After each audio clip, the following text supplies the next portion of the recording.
morning, Vietnam! Ha-ha! If you can't tell by now, this week's episode is Good Morning Vietnam. Is it? It is. It's going to be fucking amazing. I am JP. And I'm Ryan. And we're your CineNerds. Sometimes. I don't know if we're going to be today.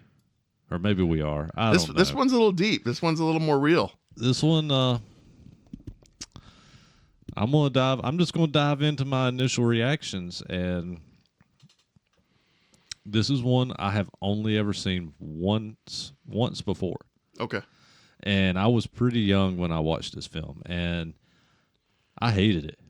When you're young, I was young, and I watched this way too young, where this film was just beyond anything that I would have watched, and hated it, and just never revisited it, and till this podcast. And yeah, it's a fun movie. I mean, the best thing about this movie is obviously Robin Williams, without a doubt. Yeah. If it were any other actor doing that role, this movie would not have delivered. Just wouldn't have. No. Yeah, we'll get into a little bit more of my opinions of it, but yeah, I mean, Robin Williams is fantastic in this movie. You can't take that away from him. I mean, Robin Williams was a fantastic he's a fantastic actor. I mean, he's done some really great films that I love. Like, I'm a pretty massive fan of Insomnia, and I love 1 Hour Photo. I love his Popeye. There's a lot of the, and I think a lot of the films that I love are films that most people don't really talk about with him. I think a lot of people always go to Mrs. Doubtfire and films like that. See, I don't have a bad film for him. I just don't. I think he's an amazing actor. He's my favorite actor of all time. I love Flubber. So, I like Flubber. I do too. Flubber's fun. But there's a different side to him as well, like Death to Smoochie. Well, yeah, and that's what I was saying. Like, Insomnia. 1 Hour Photo, too. Yeah, like, 1 Hour Photo. Those are good. 1 Hour Photo, Insomnia. Insomnia is, if you've never seen that one, it's literally Al Pacino and Robin Williams. That's the kind of movie it is. And have you ever seen that one? Long time ago. Is such a good movie. And that, for me, that movie is, if you're like a fan of like Silence of the Lambs, then you're going to fucking love Insomnia.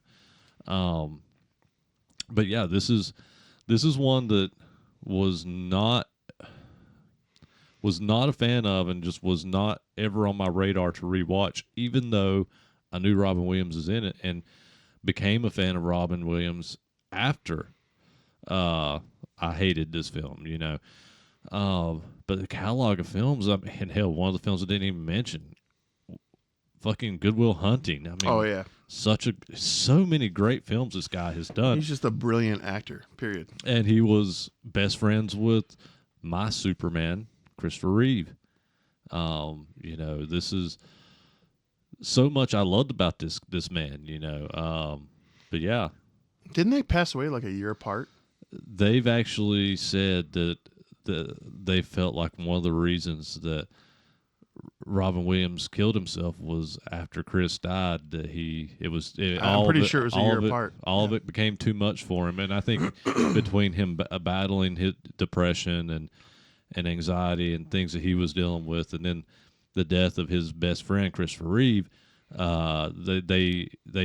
everybody, a lot of people in the industry and people that knew Robin and knew Chris said that after Christopher Reeve died, that they felt like that was the one thing that put Robin over the edge, So it's kind of a sad story, because those guys grew up together, grew up in films together, remained best friends.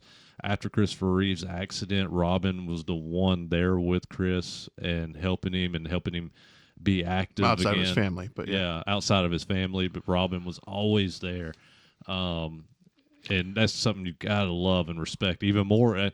Knowing that, I love Robin Williams even more for what he did for Christopher Reeve. I want to be clear. This episode is about Good Morning Vietnam. But before we get into that, like, it's very important to talk about Robin Williams, and you see it everywhere online. Everyone tries to use the images of him smiling, and that's just a perfect indication of everyone can mask on the outside, but you never know what kind of battles people are going on the inside. And to that point, that's why I just say, don't be a piece of shit. Be nice to people. Always treat people well, because you never know. You could be what turns around there that day. That could be their time. And I know that's dark, but we'll get into the movie. But Robin Williams is such a brilliant light that we were robbed of because of depression, and that breaks my heart. So that said, let's talk about his comedic presence and what he brought to this movie. So this takes place during Vietnam. Obviously, he's an Air Force man who is known for his voice on the radio for military bases. He gets hired to bring in a little bit of life to where there isn't much in Vietnam, and the major who brings him in has a lot of faith in him, to the point where he stands by him through and through. Numerous instances of his two higher ups trying to discourage him, to fire him, to get rid of him. But my God, if there was a script, it didn't fucking exist when he walked into this set. He literally, his improvised elements and what he brings, there is no doubt in my soul that, and if you heard otherwise, or if I don't know if he's ever said anything, but I feel like the only person who can do what Robin Williams is doing, who was also a little off his rocker, Jim Carrey. Like, I see so many comparisons to the movies they put in, the improvising, the like, I feel like Robin Williams' Popeye is equivalent to the Grinch with Jim Carrey. It's these little elements and these characters they build. Yeah, I could agree with that. His Popeye is, if you've never seen the live action Popeye with Robin Williams and Shelley Duvall, dude, her olive oil is excellent too. Yeah, it's so good, and he embodied that character no different than, like you said, Jim Carrey did the Grinch, or Keaton did Batman, or I mean, it's just. I feel like with Robin Williams, you've got five core characters. And then he takes those five, and you've got these deviations that all splinter off and spiderweb out into different characters themselves too. But you can hear the core, usually where it starts and where it goes, and he'll continue those characters. And in each role he does, and you see a little bit of these come forward. But like this one, the first hour is just him fucking with his higher ups, gaining the love of all of his peers. And he gets, from the second he gets on the radio and he says that "Good Morning Vietnam" catchphrase, you almost feel like people's ears lit up a little bit. And this was filmed in 1987, so obviously years after Vietnam. They did a great job with the set. They did a great job with everything. Robin Williams won an Academy Award for this because he did such an amazing job. And in the movie, I like how when he starts doing the impressions, there's like almost like a call center or like complaint area. People are calling in. They're like, was that actually Ethel Merman, or was that actually so and so? And they're all like, no, that was not them, I can assure you. But it was just pretty impressive all around the board. I wrote my notes because watching this time, I couldn't remember a thing about it. I couldn't remember who all was in this film outside of Robin Williams. And yeah, that's where I was going. The first thing, my first note on my notepad here on my phone is Saul Guerrero is in this film. Forrest Whitaker. Up till today, so mind you, we obviously film and batch film, but up to today, for the last 6 episodes of Andor, you caught up? Should be. He told me at one point he wasn't feeling the new season Andor, but to me, one of the definitive moments is Saul Guerrero's character and the way Forrest is building him up to where we go. Yeah, well, his Saul Guerrero has been pivotal for me, and even since Rebels and everything, when you see him in Rebels, and he shows up in it was Rogue One. Yeah, Rogue One. So I was trying to remember. I was like, what other live action was he in outside of the animated? So before I go back to Good Morning Vietnam, Saul Guerrero's character though in this specific episode 6 in Andor, he references his sister. He references the jungles that he came from, where he was being oppressed, where his people were being killed.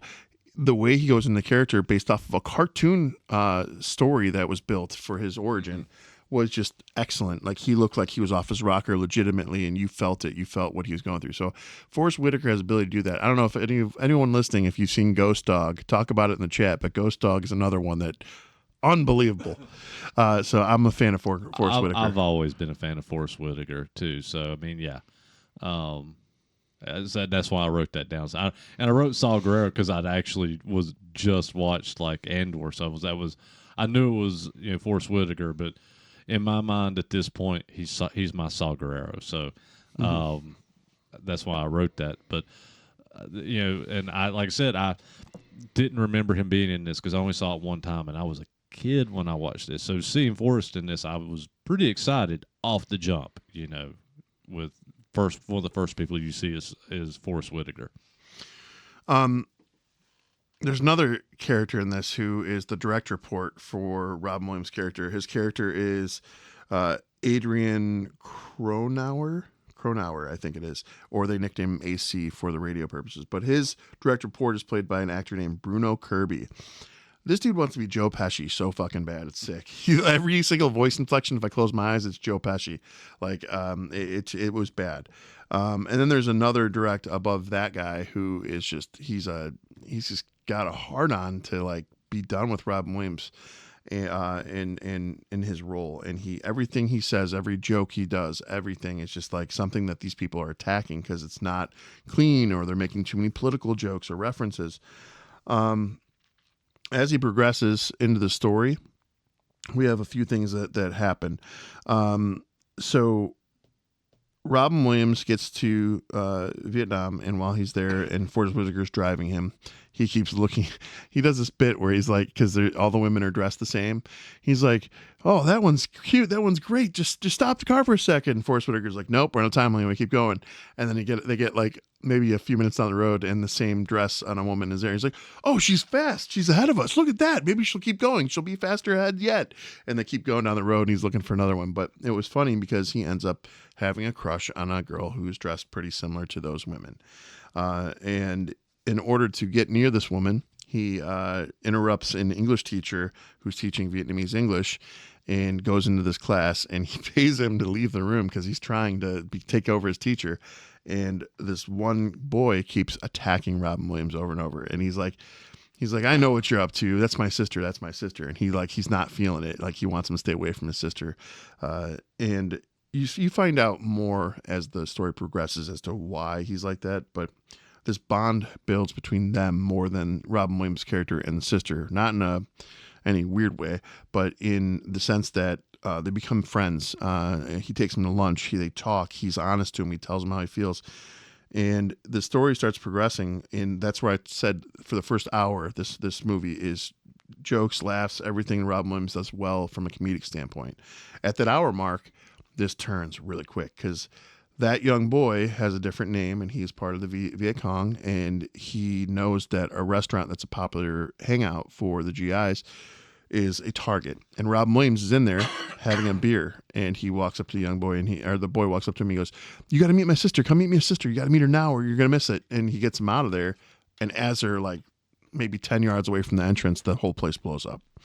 And you start seeing kind of how the weight of Vietnam played in this town, because this wasn't even a war area. This was just a like town where the radio station was, the military base, the whole bit. And you start seeing the impacts, though, on a personal level. And that, for me, was what kind of pulled the story together, is that this wasn't just about, fighting in the jungle. This was how the people's lives that were in Vietnam were impacted and how it resonated and sat with Robin Williams.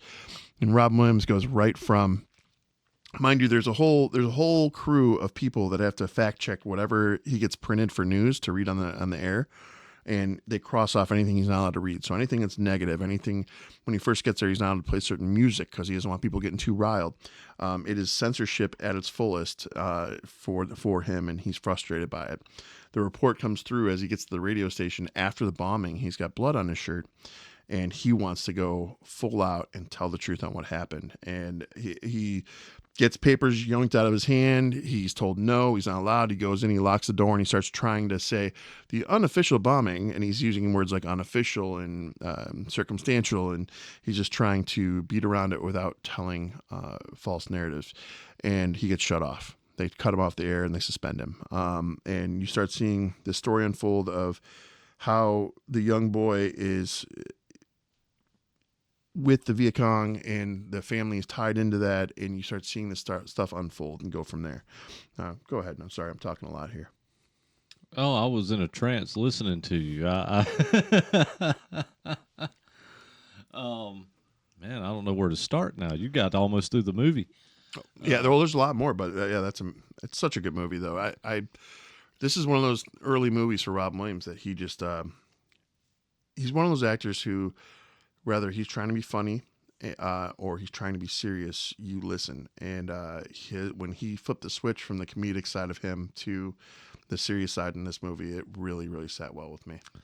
To jump back to him following the Vietnamese.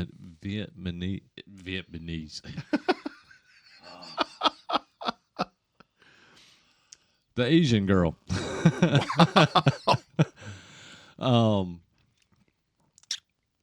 One thing I wrote down in my notes was, man, that girl he's following to the English class, she's a teenager. It is really fucking creepy. It was really fucking creepy. This is that era, unfortunately, where they're like, even when you look at Jurassic Park, what's her name has even talked about Laura Dern. She's even talked about the inappropriateness of the age gap. So it was a thing in Hollywood. I'm glad we've gotten past it, but I'm not going to let that take away from the movie. However, even though he's attracted to her and he makes the efforts there, that falls away and doesn't ever really turn into anything. Yeah, no, it doesn't turn into anything. But when I was watching, because like I said, this was essentially a more of a first watch for me more than a rewatch, because I didn't remember anything about this movie from my first watch, because I was young when I watched it. And so seeing that now with today's eyes and him following this young girl, I was just like, man, this is fucked up. This is creepy, because Robin's not a young guy. And when this film was made, he was well in his 30s or maybe even 40s when this film was made. I'm not real sure how old he was, but he was definitely well in his 30s. So that was something that really put me off for a few minutes with this film. But like Ryan said, there's nothing ever transpires between him and the girl, because he befriends her brother, and it's more about the friendship that he builds with this brother. And it becomes a bit gut-wrenching with how things play out, because Robin, his character, generally really loves this kid as as a friend, as someone he's just grown really fond of, and it gets pretty gut-wrenching. But man, all the dialogue, with him on the radio station, and all this stuff is improv by Robin, and it's so good. Like, him on the radio is so good.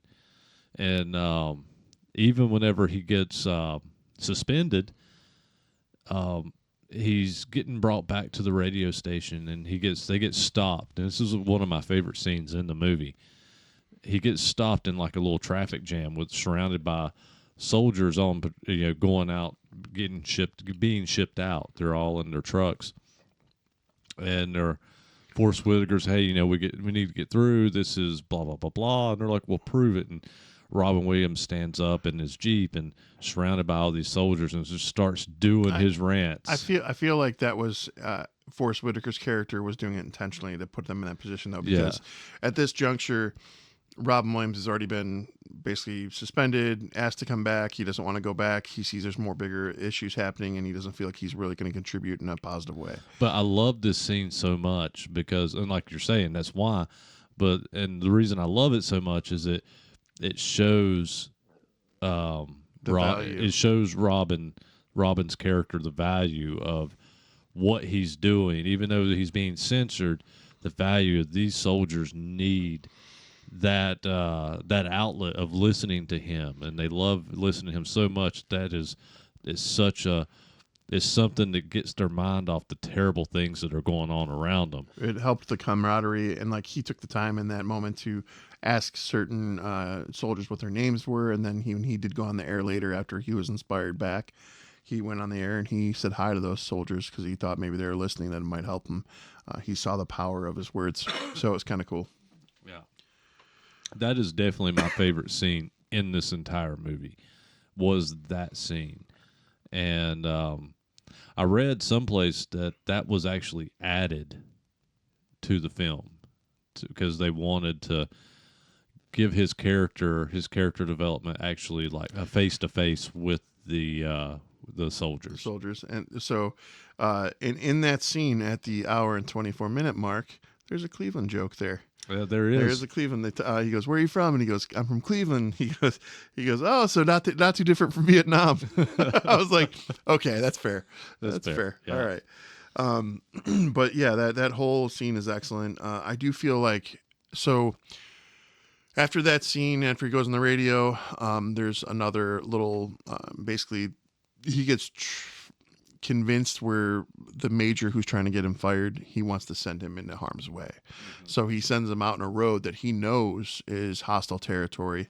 And his Jeep gets blown up. Him and Forrest Whitaker are walking through the woods. And all of a sudden, what's I can't remember the kid's name. It's like, yo fuck Jim Bob. No, it's Timbuktu or something weird like that. No joke. His name is Tong Ta Tran. Well, that's his name, but he had another name for the character. That he was known as the VC. He had a different name. So, needless to say, though, he steals an egg truck that is literally delivering eggs, and he goes right to where their Jeep got blown up. He knew right where it was. He drives up. He rescues them. The truck's broke down, but he still walks back with them, showing them a way to go. A helicopter's flying in overhead, scoops in and rescues all three of them. And then they have questions about the young boy because he is affiliated with the VC, and essentially the three friends of his that were causing bombings, they had already executed and pulled aside and shot. And now he was in trouble himself. And so Robin Williams sets out to find him because Robin Williams has essentially been fired over this because they said he was working with a terrorist. And he is concerned for this kid's well-being because he genuinely cared about him as a friend. And so he goes to the sister takes him there, and there's this exchange when he finally gets brought to the boy. And this exchange is so powerful. It's one of the Robin Williams moments that you feel what's being said, what's happening, because the tears start forming in both the characters' eyes. They're literally passionate about what they're saying and the reasons why they're saying it. But the best part about it is the growth and the learning that Robin Williams does, and understanding that this hate's getting people nowhere. And it's a really magical moment. So I'm a big fan of this movie, start to finish. Yeah, it just ends kind of abruptly though. That's what I was going to say. The one thing that I really hate about this movie is the ending, because it's like he gets saved, then it's immediately he's pulled into office.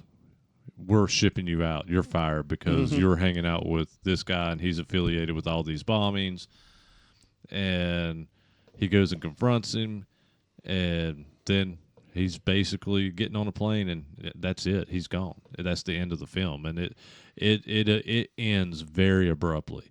It don't even pop up like what happened to this person. This how you see some of these films, like it could have popped up with what's his character, Adrian is Robin Williams' character's name. It could have popped up with Adrian left the war and went and worked at this radio station and did social justice with this. It could have done anything to have made that ending a little better, to let us know what happened to this, because this is based on a true story, So it could have done anything to let us know what happened with this character after he left, because it ends so abruptly that it didn't even do that. We got a little bit of a segue after Robin flies off, though. It was Forrest Whitaker taking over his spot on the air, and he says the "Good Morning Vietnam," but he does it with the most smooth black man voice possible. Like, "Good morning Vietnam," and he gets all into it. I'm like, "Fuck yeah!" It was really good. But no, and then there's a goodbye scene too between the girl that he had the crush on, the sister of the boy, and him, and they're both crying too. But that was still weird. So that one didn't get me as much as the friend in him. I do love that he gave Forrest Whitaker's character a recording for a last. Yeah. And I have it written at the top of my sheet. It says "Goodbye Vietnam" because he does "Goodbye Vietnam." He does the flip of it. So yeah, not bad at all. Definitely a period piece. Definitely talks a lot about early censorship, and it is very on a minor level very similar to modern day and age, where they like to control the narrative and what gets put out there, and they have the final say. And I do like early in the movie when Robin Williams first gets on the air, he does this whole bit about Wizard of Oz, and he calls it Hanoi Hannah and the Wicked Witch is what he named her. So it was just giving references to Saigon, Hanoi, Vietnam, anything you can to connect with the military personnel there. And then he was doing Gomer Pyle impressions. His Gomer Pyle was awesome. It was spot on, dude. It was great. But considering Gomer Pyle's its own show in Vietnam and the whole bit, this is just excellent. So, or was Gomer Pyle Korean War? I think it was Korean War. I don't remember. It may have been Korean. I'd have to go back and look. I haven't watched that in years, but I love Gomer Pyle. So, did you look at box office and budget? I know the budget. I don't know the rest. I haven't looked at any of it. Mic with my head. I haven't looked at any of it. If you had to guess what the budget was for 1987, what would you say? See, I think they went on location, at least in Asia someplace, maybe not in Vietnam, but the cast, it's got a pretty good cast. I'm going to say maybe around 10 million. Not far off, 13 million. Okay. Yeah. I don't know what it did at box office numbers, though. So. I probably actually have it here. Let's see. See if I have it here on the page that I'm on, at least what they're saying it is. Okay. So this movie did pretty well. Do you want to take a guess, or? I didn't see, by the way. I looked over, but I didn't see. 13 million did well. I'd say 125 mil. You are almost dead on with what it did domestically. What did it do globally? Globally, it did 194 million. Wow, Or no, wait. You're almost spot on. I misread that. It did 123 million domestic, and it did 194,000 international. Okay. So it made right at 124. Then they didn't do a sequel. So yeah, you were almost dead on with the 125 million. I swear I didn't even get a peek on that.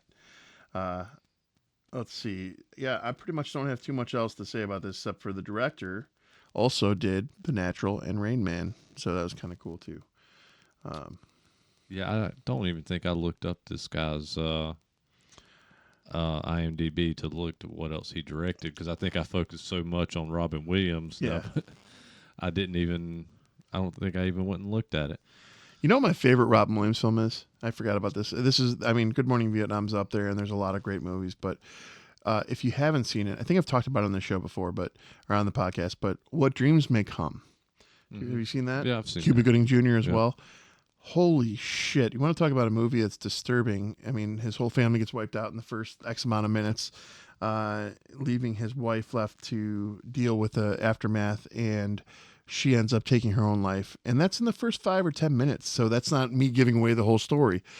What ensues afterwards is imagination and beauty and love entailed. And it's essentially because she commits suicide, she goes to hell, and him and his kids are in heaven. And he wants his wife. He goes to rescue her in hell.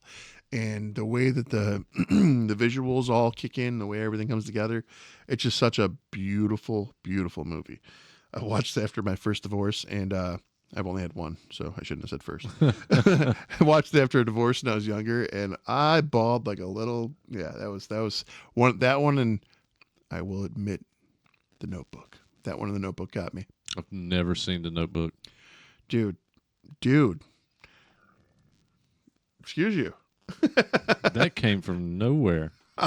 But yeah, no, Robin Williams just never ceases to amaze. So definitely my favorite actor of all time. This movie meant a lot to me growing up. I was my father had a very eclectic amount of movies that we watched when we were growing up, but first Vietnam centric thing I watched was the show Toward Duty that I've talked about before. And then I saw, I think I saw it in this order. I saw Hamburger Hill and then Platoon. And so this was the first Vietnam thing I saw that wasn't just pure everyone getting killed and everyone taken out. This was something different and Vietnam centric that told a different side of the story. I loved Robin Williams, and I said at the beginning of this episode, and I mentioned my favorites, Popeye, Death to Smoochie, Insomnia. I'm glad you mentioned 1 Hour Photo. Yeah, 1 Hour Photo. I love all these films, and I love Robin Williams, but for me, he's not one of my favorite actors. I think if I was to make a top list, he wouldn't crack a top 10 for me. But I generally do love, and I think a lot of him as an actor and as a person. And I love a lot of his films, but he has a lot of films that, I'm just not a big fan of. I'm not a Mrs. Doubtfire fan. I'm not a fan of some of those movies like that. Dude, Mrs. Doubtfire hit me in the feels for the kids aspect and dad. Oh my God. How can you not? My kids love it too. So it was like such a. I think the thing is my stepbrother watched that movie growing up, and my son caved no crap. He didn't want to see it. It wasn't a movie for him. So I had to endure my stepbrother watching this film constantly. So it's just like I grew to have a hatred for that film. Oh no, I loved it.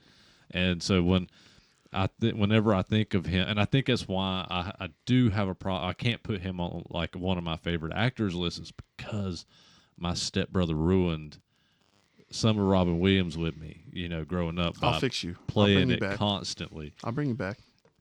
But the stuff that I love, and like I said, Good Will Hunting. I mean, there's so many films that I do love with him in it. His range for me is it though, like The Birdcage, 1 Hour Photo, Mrs. Doubtfire, Flubber. Like there's all these different characters with him. Yes, he's still silly and eccentric, but he always knew when to flip on the right switches for the right roles, and he immersed himself. So I would have liked to have seen him as the Riddler over Jim Carrey. Maybe. That was always who I wanted to see play the Riddler. He would have a different suit for sure. Yeah. And in modern day, I always said I wanted to see Robin Williams back then as the Riddler, and more modern, I always wanted to see David Tennant play the Riddler. I kind of liked who they got to play him in The Batman. I kind of didn't mind it. And furthermore, I like the Riddler. I like most of the cast in Gotham. Yeah, I like Gotham. The Gotham TV series is spectacular. Well, let's go ahead and dive into the review. I'll go first since you picked it, unless you want to go first. No, go ahead. So yeah, this is a good movie. It's a really good movie. But unfortunately, it's only good because of Robin Williams. The rest of the movie is it ends abruptly. This is a movie I can sit here and tell you it's a great film, and I'm going to give it a high rating on the fact that it's such a good film. And this film won awards. There's a reason this film won awards. It's because it's a good movie. This is not a movie for me, and to me, this is not. No, Chillerama is. This is well, no, I like good, serious movies I know you too. do. I know. But this is not a movie for me, and this is for me and my taste. This is one of Robin Williams's weaker films, I think. For me, I'm going to give this a 4.0. Whoa. Just because it is such a good movie. But for me, this is not a recommendable 4.0. This is a movie that I don't hate that I watched. I appreciate that I watched it, and I appreciate that I've watched it to see how great Robin Williams was in it. And I recommend everybody to watch this movie. But it's not a movie that I will ever revisit again. So if I pick it again, no, just kidding. I'll go grab the Cliff Notes for it. Yeah. So this is weird because I'm a little bit lower actually. Well, yeah, I think it's odd that I give it such a high review, but yet also say I'm not recommending this film. So I love this movie. I think it's great. I think I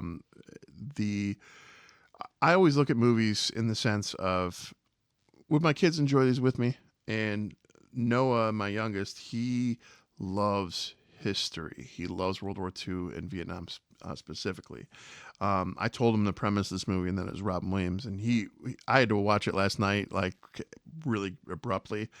So he had to be asleep for school, but he didn't get to see it. But he wants to check it out with me because he's so intrigued about it. Well, it's a great period piece. That's what I'm saying. Like so that to that extent, like the fact that my son takes interest in it, loves Robin Williams, the fact that it is based loosely around a true story, the fact that Robin Williams does nothing but deliver when he's on screen in his own way that just is untouchable by any other actor, in my opinion. I know it's not his, but in my opinion, I loved everything about this. However, I think there's better movies from Robin Williams, so I'm 3.75 here. 3.75 nerds. So we really don't feel too different about this film, I don't think. I think I just stand with once you see it once, you probably, in my opinion, I just don't want to ever see it again. No, I mean, like, and it's not a bad thing that I won't revisit it. I mean, like, if my son wants to watch it, I'll watch it with him, or like I'll watch it with some friends or something. But I probably wouldn't be like, you know what, I want to watch Good Morning Vietnam. That probably won't happen again. So I agree. Yeah. Recommendations. You got any recommendations? I got a couple. I'm going to do a recommendation and one that I want y'all to stay away from. The first one this is another kind of, I'm just going to go right into it. The movie The Cleaner, or no, just Cleaner, with Daisy Ridley. This movie is essentially a Nakatomi Die Hard ripoff with a girl protagonist trying way too hard to deliver in areas it can't. What I did like is that there is a minor character who is autistic and who they're representing well in a positive way. But as far as she's a window cleaner, just like the name suggests. She's stuck out in the window, and terrorists come in, and the rest is history because you get the gist from seeing Die Hard. I watched this and I was a little mad I watched it. So I think on my what's the app? Letterboxd. On my Letterboxd review I did for it, I gave it a 1.5 stars because it was so bad. Wow. And I don't go that low that often. I'm usually pretty generous in what I look at in movies and try and see positives. This one I just couldn't pull anything back from there. Now, that said, oh no, I saw the TV Glow, which I told everyone not to watch last time. I gave that 1.5 stars as well. That said, the two movies I am going to talk about that are amazing, I recommend, and first time I watched it, really didn't know much about it, but I knew the second one was coming out, and John Barenthal's in it, but The Accountant. I haven't seen The Accountant 2. I've been wanting to see the second one bad. I just got this, I'm going to see the second one. But I saw the first one in anticipation of the second, and I was pleasantly pleased. It wasn't anything magical. I kind of knew that what was coming and what wasn't happening. It was very predictable, but it still was good, and it was interesting seeing what's his face play a autistic person. Had you never seen The Accountant until recently? No, I really watched it the first time. Oh, yeah. I love The Accountant. And had John Barenthal not been in it, I probably wouldn't have watched it. But knowing that he was in it, because I'm such a fan of his, I had to see it. See, I watched the first one when it first came out, and I didn't even know he was in it. I literally watched it just because I heard such good things about it. Just, one night right after it got on digital, and I was like, okay, I want to watch this, because I've heard nothing but positive. And when John Berthal's character shows up, I'm like, holy fuck, the fucking Punisher's in this. He's punishing too. It's the same things essentially. But yeah, so that's my stay away from and check it out. I'm going to do something a little different here. I'm going to give you a movie that is a recommend and also a not recommend. One movie? One movie. Okay. And I just recently watched this, and I enjoyed it. I really enjoyed it, but I also think if you're not a fan of the actors or the time period, you're probably not going to like this film because it gets a little stale in what it does. The movie Saturday Night. Have you seen this? This is the one that's based off Saturday Night Live, isn't it? It's the one that I haven't seen it yet. It's the one that's based on Saturday Night Live, and essentially it's not what you think. And this is where my not recommend would come in if you're not a fan of the actors, of the people they're portraying, or Saturday Night Live, because it's not about like Saturday Night Live like the early years. It's literally about Saturday Night Live trying to get the original episode on air, and the night of everything leading up to the night, or it's literally about the night of the premiere is what this movie's about, and them trying to get everything right and perfect for the premiere. So there's not like a lot of story and stuff between actors and things that's happening. So that's where it's a little bit of a letdown. But if you're a fan of that time period with Chevy Chase, Dan Aykroyd, John Belushi, give this a watch. It becomes a pretty fun movie. I think it's the characters, the actors they got to play these. Dan Aykroyd, John Belushi, Chevy Chase, God, they were so good, And Dylan O'Brien as Dan Aykroyd, he knocks it out of the park. Really? Out of the fucking park. And the guy that plays John Belushi, I don't know who it was, but I wanted to actually look it up and I hadn't. Fucking knocks it out of the park. I mean, the same with Chevy Chase. I mean, it's the actors they got to portray them, or it's fantastic. Have I told you my Dan Aykroyd story? Don't know. So I worked for House of Blues for a number of years, and at one time before Live Nation bought it, Dan Aykroyd was my boss. You did tell me this, yeah. And he after he sold his part of it, he then bought. He sells what's called Crystal Head vodka. It's the skull, the clear skull vodka, and this it's solid. No, we're not sponsored. I'm not pushing anything, but it's triple distilled and it's pretty spectacular. But he would come in to check placement of it with the company because they were that was one of his deal points. He'd make sure placement was good. He'd make sure everything was all right, everything was standing.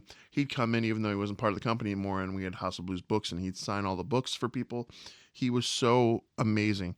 By the second and third time he came into House of Blues, Ryan, how we doing? And all I could think of myself was, Dan Aykroyd knows my name. I was so happy for that moment. Like I've got a picture with him, but like me getting to hear that from such a legend, such an icon, and his now ex-wife, I guess, I didn't know she's a germaphobe, because I made the mistake. I went to shake her hand, and she pulled back, but I understood very quickly after I found out, and I felt bad that I even did that. If I had known, I wouldn't have done that. But it was interesting to meet somebody who was actually a germaphobe. Mm-hmm. She had gloves on, the mask. This is all before the pandemic, so it was interesting. Yeah, that's you told me about that before, and I had forgot. But once you got started, I was like, okay, yeah, I remember now. It's good stuff. CineNerdsPodcast.com. Check us out. All of our episodes are there. Our shop is there. You can buy you a hoodie, a T-shirt, a sticker. Got some new designs up. Share, write a review. Again, I said it in last week's episode. If you're watching the live on YouTube right now, or live chat on YouTube, once this stops, come back, click like on this video, and write a comment in the regular comments, not the live chat. Yeah, what he said. Anything else? Nope. You guys have a stellar and wonderful week. Until next time, Good night, CineNerds. Cheers.